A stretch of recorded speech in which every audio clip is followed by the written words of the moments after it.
Yeah, you know, it was absolutely a different experience for us, but that's something we've been talking about since last year, that we were going to need to get ready for a one-day championship. And it was great to be at the Armory. We were able to have a lot of families and alums and folks there to support us from campus. And the team got on a roll early in the meet. Both teams did. We had some ups and downs. We certainly didn't have a perfect meet by any means, but scored in almost every event. Had 28 men and 28 women score, and just were able to get some momentum to get a lead and pull away as the meet went on. You know, on the women's side, on paper, it looked like it was possible for us to do that, but certainly not anything that you could assure yourself up. You know, in every event they had to go out and do it, and in most places they did that very well. On the men's side, we're battling a team in Manhattan that had won 17 years in a row, so you know, no matter what it looks like on paper, you know that you have them and some other teams that were really going to be there to go after it in every event.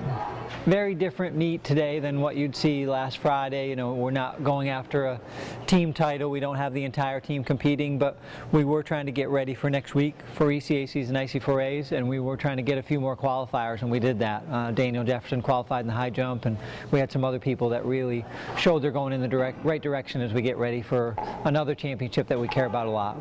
I haven't talked to him about how tired he is. He'll tell you about that. But great job at the conference championship, winning 2 events, putting up some big marks, getting us off to a good start in the throws, and then just a few hours later getting on a plane, going out to U.S.A's and throwing against some of the best guys in the country. The shot putters in the U.S. are some of the best guys in the world, so to line up with those guys and to finish 11th and represent Monmouth at that meet is a great weekend for sure. Yeah, you know, ECACs and IC4As are very important to us. The IC4A is the oldest meet in the country. And it's a meet where almost all of the best teams in the East are there, so we want to have a good showing there. We want to represent Monmouth and we want to represent the MAAC very well there, and be one of the top teams there as well if we can. And that's a big challenge. You know, there's close to 100 schools who will be there, but we want to be up near the top there, and we're hoping that we get at least 1, if not 2 or 3 NCAA qualifiers as well. Mariah is pretty high up on the list and has a very good chance to make it, and there's 1 or 2 others with an outside chance as well. Well, it's a big weekend. I had to mentally and physically prepare myself for it. I knew we was going to be flying out pretty late after the meet, and I knew I was going to have to come up with a big performance in the shot and weight. So I think I mentally prepared for it, and I handled it well.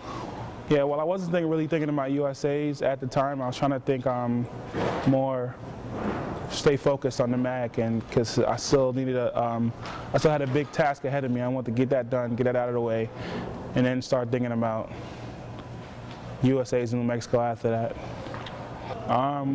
Well, I didn't think I could compete with anybody, so as I was watching them throw, I was thinking in my head I could beat these guys, which I probably couldn't right at that point, but I see myself eventually, you know what, sometime at that point, so that's what I'm training to get to, and now I feel like more fired up and more motivated to go after it and drop some bombs. Were you able to build on last weekend today? Yeah, well, I definitely had some new stuff I worked on shot put, new stuff I'm trying technique-wise.